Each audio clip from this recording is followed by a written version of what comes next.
राजस्थान की सरकार एक साथ कम से कम 5 लाख तो भर्ती निकाले और वो भर्तियां 6 महीने में ज्वाइनिंग दे, वरना तो केवल घोषणा हो जाती है, चुनाव के टाइम सिर्फ नौकरी मिलती है, चुनाव के बाद 4 साल तक कोई सरकार आए चाहे कि राजस्थान की सरकार एक साथ कम से कम 5 लाख तो भर्ती निकाले और वो भर्तियां 6 महीने में ज्वाइनिंग दे, 2 महीने के अंदर अंदर एग्जाम करवाए और रिजल्ट लेके उनको ज्वाइनिंग दे, वरना तो केवल घोषणा हो जाती है, चुनाव के टाइम सिर्फ नौकरी मिलती है, चुनाव के बाद 4 साल तक कोई सरकार आए चाहे। मेरे गांव के अंदर सभी गांव के किसानों के बच्चे या तो फौज में भर्ती होते थे या ज्यादा पुलिस में भर्ती होते थे। अब फौज में जाओ तो उनको कह दिया कि सिर्फ 4 साल के लिए जाना है, कोई 2.5 साल मात्र नौकरी करेंगे, उसके बाद अपने घर चले जाओ। पुलिस में जाओ तो वो एक्सरसाइज करके बहादुर बच्चा जाता है तो वहां पे उसको पेपर पकड़ा दिया जाता आईएएस के जैसा कि इसको आप सोल्व करो। वो कैसे सोल्व करे, मैं समझ नहीं पा रहा हूं कि सरकार पुलिस कांस्टेबल भर्ती करना चाहती है या सरकार आईएएस बनाना चाहती है। अरे पुलिस कांस्टेबल बहादुर होना चाहिए, बलिष्ठ होना चाहिए, जो गुंडे से लड़ सके, मवाली से लड़ सके।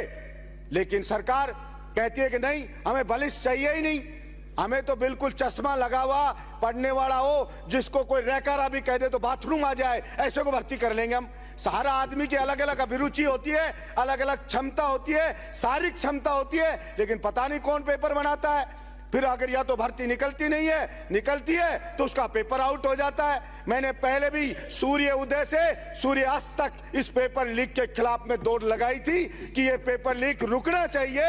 और जब राम प्राइवेट कॉलेज चलाता है, उसके कॉलेज में सेंटर था एग्जाम का, वो उस तिजोरी के पास कैसे उसकी ड्यूटी लगी और उसकी ड्यूटी किसने लगाई, तो बताया गया इस सदन में कि कलेक्टर ने ड्यूटी लगाई। तो वो कलेक्टर क्यों नहीं गिरफ्तार हुआ, कलेक्टर के खिलाफ क्यों नहीं कार्रवाई हुई, उसके खिलाफ होनी चाहिए थी। उस बड़ी मछली को किसने बचाया।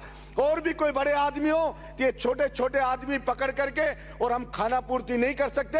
विश्वास युवाओं का उठता जा रहा है हमारे ऊपर से कि विधानसभा में हमसे पूछते हैं कि आप विधायक बन के क्या किया आपने हमारे लिए, आपने कौन सा कानून बनवा दिया, कि कानून बना दिया। कानून बनाने से नहीं होगा, उसको इफेक्टिवली लागू करना पड़ेगा और ईमानदारी के साथ उस आदमी को पकड़ना पड़ेगा जो वास्तव में, वो कहते ना गांव में हमारे कहावत है, चोर नहीं चोर की मां को मारो, जो जन्नत से ही बंद हो जाए, वहां पे वो काम करना पड़ेगा, तब जाके विश्वास होगा।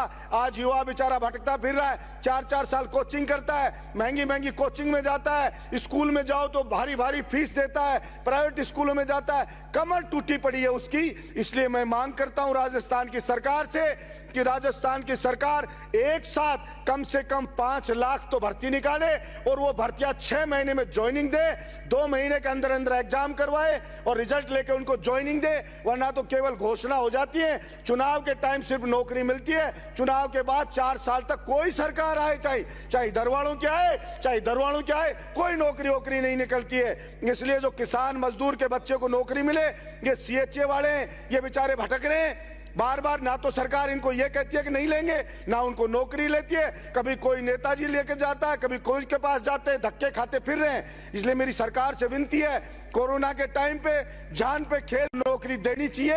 ये मेरी अंडरस्टिमेट कर रही है सरकार को, पता नहीं है किसान कितने गुस्से में, क्योंकि उनके बच्चे बेरोजगार घूम रहे हैं, उनके पास बिजली नहीं है, उनके पास पानी नहीं है, तो वो एक तरह से ऐसे बारूद के ढेर के ऊपर हम बैठे हुए हैं। मैं कहना चाहता हूं सरकार से कि सरकार इस बारे में, इस बजट में व्यवस्था करे। बाहर के दूसरे स्टेट के आके नौकरी पा जाते हैं, राजस्थान के युवाओं को 22 स्टेट के अंदर उनका सिलेक्शन रेट 0 है, एक भी राजस्थान के बेरोजगार को नौकरी नहीं मिल रही है। मैंने सरकार से मांग की थी पिछली बार भी, और मुख्यमंत्री जी ने वचन दिया था राज्यसभा चुनाव के वक्त भी, मैंने कहा था 90 से 100% तक राजस्थान के युवाओं को आरक्षण मिले राजस्थान की सरकारी भर्तियों में, और प्राइवेट में 75% तक का आरक्षण मिले, क्योंकि राजस्थान का युवा ही कोई अनाथ नहीं है कि और इसी बजट के अंदर हमारी मांगों की पूर्ति होगी, राजस्थान के बेरोजगार को उसका हक मिलेगा।